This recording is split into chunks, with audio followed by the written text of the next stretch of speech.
Fatou Diom, bonjour. Merci de nous faire l'honneur d'être à Brest aujourd'hui pour nous présenter votre nouveau roman, Celles qui attendent, publié aux éditions Flammarion. Alors pouvez-vous nous dire comment vous est venue l'envie, l'ambition d'écrire sur ces femmes qui attendent leur mari, leur père, leur fils émigrés en Europe? Parce que leur vie a quelque chose de cette mère-là. Vous voyez, un calme trompeur.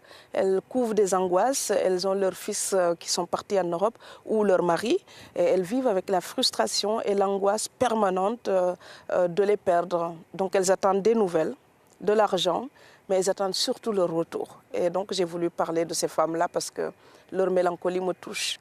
Elles sont dans cette maison en croyant être totalement dépendantes, alors qu'en fait elles sont autonomes sans le savoir parce que leur attente n'est pas passive. Elles sont toujours dans l'action pour trouver de quoi faire vivre les enfants. Donc ce sont des dames qui portent les familles à bout de bras et je voulais parler de ça. C'est sûr, ce sont des femmes avec des destins parfois assez terribles, mais ce sont des femmes très très fortes qui, comme vous le dites, tiennent leur famille à bout de bras. Mais ce sont des femmes qui se taisent. Pourquoi est-ce qu'elles gardent ça pour elles, leur souffrance? Parce qu'elles sont dans une culture où la tradition est vraiment à la pudeur. On ne se plaint pas, on ne gémit pas, on ne râle pas. Il faut toujours tenir altière. Je pense que c'est aussi leur héritage.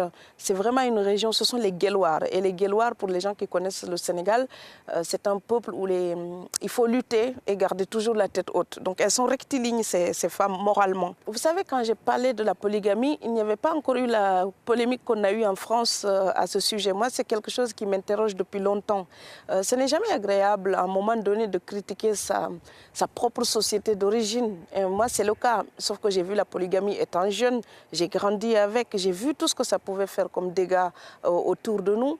Il faut savoir que les gens ne pratiquent pas du tout la polygamie telle qu'indiquée dans le Coran, par exemple. Même s'ils prennent toujours l'excuse du Coran, c'est archi faux parce que le Coran demande que le monsieur ait suffisamment les moyens pour faire vivre chaque épouse et ses enfants dans des conditions décentes.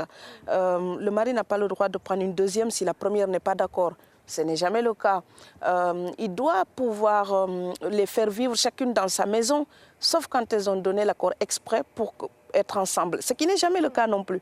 Donc finalement, on se rend compte que cette polygamie-là, telle qu'elle est pratiquée, elle arrange toujours les hommes et jamais les femmes. Or, elles n'osent pas s'en plaindre.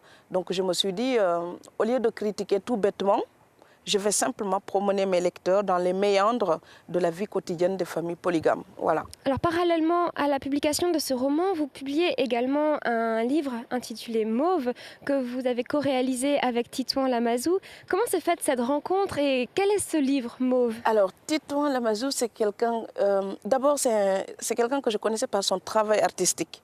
Mais je connaissais aussi ses victoires pour le Vendée Globe. Oui, c'est un homme de la mer aussi, c'est un marin. Et il y a quelque chose dans son histoire qui rappelle aussi mes origines. Moi, je suis née sur une île où tous les hommes sont des marins. Il y a déjà ça comme point commun. Puis j'ai eu la chance, grâce à Étonnant Voyageur, qui nous a invités au Mali en 2002, je l'ai rencontré là-bas.